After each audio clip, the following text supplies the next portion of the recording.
अस्सलामुअलैकुम डॉक्टर्स। आज का हमारा टॉपिक है हाइपोक्सिया, हाइपोक्सीमिया, एनीमिया और एस्कीमिया। ये चार चार डिफरेंट टर्म्स हैं और हम इनको किस तरह डिफरेंशिएट कर सकते हैं या ये क्या चीज़ें होती हैं। ठीक है, तो इनको हम आज देखते हैं। देखें, फॉर एग्जांपल हाइपोक्सिया क्या चीज़ है। हाइपोक्सिया जो है, इस कंडीशन को कहा जाता है कि फॉर एग्जांपल अगर हमारे टिश्यूज़ को प्रॉपर ऑक्सीजन नहीं मिल रही तो हम इसको कहेंगे हाइपोक्सिया। ठीक है, इसकी डिफरेंट काजेज़ हो सकती हैं, लीव द काजेज़, बट हम लोग डायरेक्टली कहते हैं कि ऑक्सीजन सप्लाई जो है वो डिक्रीज़ हो जाती है टिश्यूज़ को, तो हम इसको कहते हैं हाइपोक्सिया। ठीक है, इसके अंदर जो हमारा एटमॉस्फेयर है उसके अंदर ऑक्सीजन का लेवल कम हो सकता है, फॉर एग्जांपल जैसे हाई एल्टीट्यूड के ऊपर होता है। सेकंड चीज़ ये है कि हमारे लंग्स की ऑब्स्ट्रक्शन हो सकती है, COPDs हो सकती हैं, जिनकी वजह से हमारे टिश्यूज़ को प्रॉपर ऑक्सीजन नहीं मिल रही होती, या हमारे किसी भी वेसल के अंदर ब्लॉकेज हो जाती है जिसकी वजह से हमारे टिश्यूज़ को ऑक्सीजन प्रॉपर नहीं मिलती। जो मेन फिनोमिना है, मेन टर्म है, वो है हाइपोक्सिया। हाइपोक्सिया का मतलब है कि अगर हमारे टिश्यूज़ को ऑक्सीजन प्रॉपर नहीं मिल रही, ठीक है, उसकी कोई भी रीज़न हो सकती है, एटमॉस्फेरिक हो, लंग्स का प्रॉब्लम हो, ब्लड वेसल का प्रॉब्लम हो, या कहीं भी कोई भी प्रॉब्लम हो, बट अगर हमारे टिश्यू को ऑक्सीजन प्रॉपर नहीं मिल रही तो हम कहेंगे हाइपोक्सिया। ठीक है, दूसरा चीज़ क्या है, हाइपोक्सीमिया। हाइपोक्सीमिया क्या है कि अगर ऑक्सीजन का लेवल लो हो जाए हमारे ब्लड के अंदर, ठीक है, ब्लड के अंदर लो हो जाए तो हम कहेंगे hypoxia. Hypoxaemia is a cause of hypoxia. नहीं क्लियर हुआ? देखें, हाइपोक्सीमिया मतलब अगर ब्लड के अंदर ऑक्सीजन कम होगी तो ऑफ कोर्स टिश्यू को भी कम मिलेगी, तो हम कह सकते हैं कि hypoxaemia is a cause of hypoxia. ठीक हो गया, क्लियर। देन हमारे पास है एनीमिया।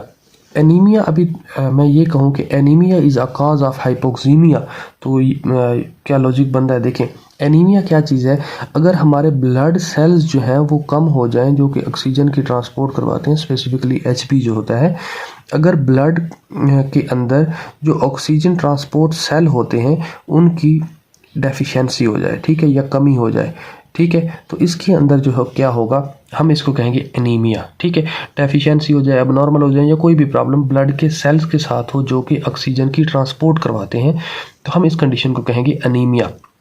अभी देखें, अगर फॉर एग्जांपल एनीमिया है, सेल्स जो है वो अब नॉर्मल हैं या प्रॉपर है नहीं या कम है, ठीक है, उसकी वजह से हमारे ब्लड के अंदर ऑक्सीजन कम होगी, ऑफ कोर्स होगी, तो हम कहेंगे एनीमिया कैन काज हाइपोक्सीमिया और हाइपोक्सीमिया कैन काज हाइपोक्सिया। ठीक है, क्लियर हुआ? होप सो कि क्लियर हुआ। ठीक है, देन हमारे पास क्या चीज़ है, इस्कीमिया। इस्कीमिया के अंदर क्या होता है, हमारी ब्लड सप्लाई जो है, ब्लड सप्लाई जो है वो कम हो जाती है टिश्यूज़ तक, ठीक है, टू द टिश्यूज़। अभी आप कहेंगे कि हाइपोक्सिया और इस्कीमिया तो सेम चीज़ें हो गई, लेकिन देखें, हमारे पास हाइपोक्सिया के अंदर सिर्फ टिश्यूज़ तक ऑक्सीजन नहीं पहुंच पा रही, लेकिन इस्कीमिया के अंदर ब्लड ही नहीं पहुंच पा रहा, जिसके अंदर डिफरेंट न्यूट्रिशंस लेके जाता है हमारे पास जो टिश्यूज़ हैं वहां तक, लेकिन इस कंडीशन, इस्कीमिया की कंडीशन में ब्लड सप्लाई ही इम्पेयर्ड हो गई, ब्लड सप्लाई ही रुक गई है, ब्लॉकेज हो गया, कुछ भी हो सकता है, जिसकी वजह से नेक्रोसिस स्टार्ट हो जाती है। ठीक है, तो हम कहेंगे this is a ischemia. Clear? ये है चार डिफरेंट टर्म्स, होप्स हो कि आपको क्लियर हुई होंगी। ठीक है, इसमें अगर कोई क्वेश्चन होगा तो आप कमेंट बॉक्स में पुट कर दीजिएगा, मैं इंशाल्लाह आपको ट्राई करूंगा कि जल्दी ही आंसर दे दूं। ठीक है, इसके साथ एक छोटी सी टर्म और है जिसको हम कहते हैं ए ग्रेडियंट। ठीक है, ये क्या चीज़ है, ये USMLE की बुक में साथ लिखा हुआ था, तो मैंने कहा ये भी साथ एक्सप्लेन कर देता हूँ। ठीक है, देखें, ए ग्रेडियंट का क्या मतलब है।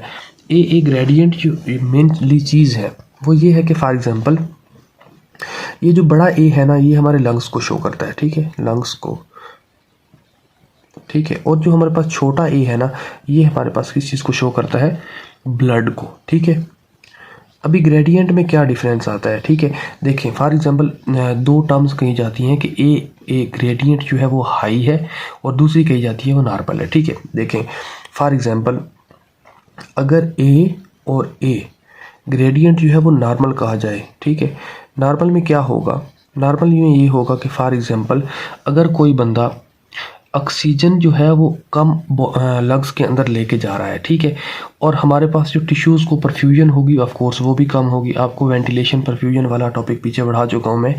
देखें, अगर फॉर एग्जांपल लंग्स बिल्कुल सही हैं, ठीक है, और ऑक्सीजन बॉडी के अंदर कम जा रही है, ठीक है, तो ऑफ कोर्स ब्लड के अंदर परफ्यूजन भी कम होगी, क्योंकि मैंने बताया कि ए जो है ये ब्लड की ऑक्सीजन लेवल को शो करता है, ठीक है, ये ब्लड को शो करता है। अगर फॉर एग्जांपल लंग्स के अंदर जा ही कम रही है, ठीक है, तो हमारे पास जो ब्लड है उसके अंदर लंग्स के अंदर जा ही कम रही है तो ब्लड के अंदर भी कम जाएगी, तो हम कहेंगे this is a normal thing, ठीक है।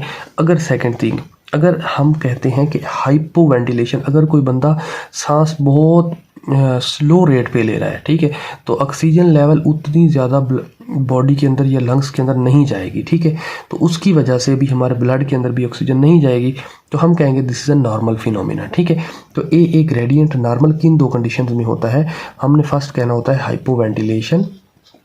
हाइपो वेंटिलेशन का मतलब है कि सांस आहिस्ता लेना, वेंटिलेशन।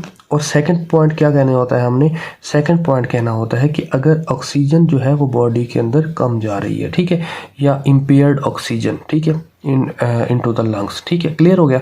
उसकी डिफरेंट काजेस हो सकती हैं। सेकंड थिंग ये कही जाती है कि हमारे पास ए जो है वो ए जो ग्रेडियंट ए ग्रेडियंट जो है वो हमारे पास इंक्रीज्ड है या रेज्ड है, ठीक है।